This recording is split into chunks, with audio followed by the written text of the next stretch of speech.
আচ্ছা, আপনি কি জাপানের নাগোরো সিটি সম্পর্কে শুনেছেন? যদি না শুনে থাকেন, আজকে আপনি অবাক হতে চলেছেন।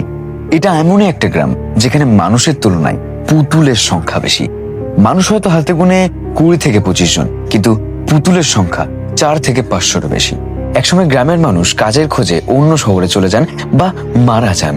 তারপরে গ্রামের এক বাসিন্দা, যার নাম সুকিমি আয়ানো, ইনি যেসব মানুষ চলে গেছেন তাদের স্মরণে মানুষের মতন দেখতে কাপড়ের পুতুল তৈরি করতে শুরু করেন। আজ পুরো গ্রাম জুড়ে স্কুল, বাস স্টপ, মাঠ, সব জায়গায় শত শত মানুষের মতন দেখতে পুতুল বসে আছে। দূর থেকে দেখলে মনে হবে যে সত্যি কোনো একটা মানুষ বসে আছে। এর জন্য এই গ্রামটাকে অনেকেই স্ক্যারিক্রো ভিলেজ বা পুতুলের গ্রাম বলেছেন। সত্যি অদ্ভুত এবং অবাক করা একটি জায়গা। আচ্ছা, আপনি কি কোনোদিন এমন একটা গ্রামে যেতে চাইবেন যেখানে কোনো মানুষ থাকে না, শুধুমাত্র পুতুল থাকে? কমেন্টে জানাবেন।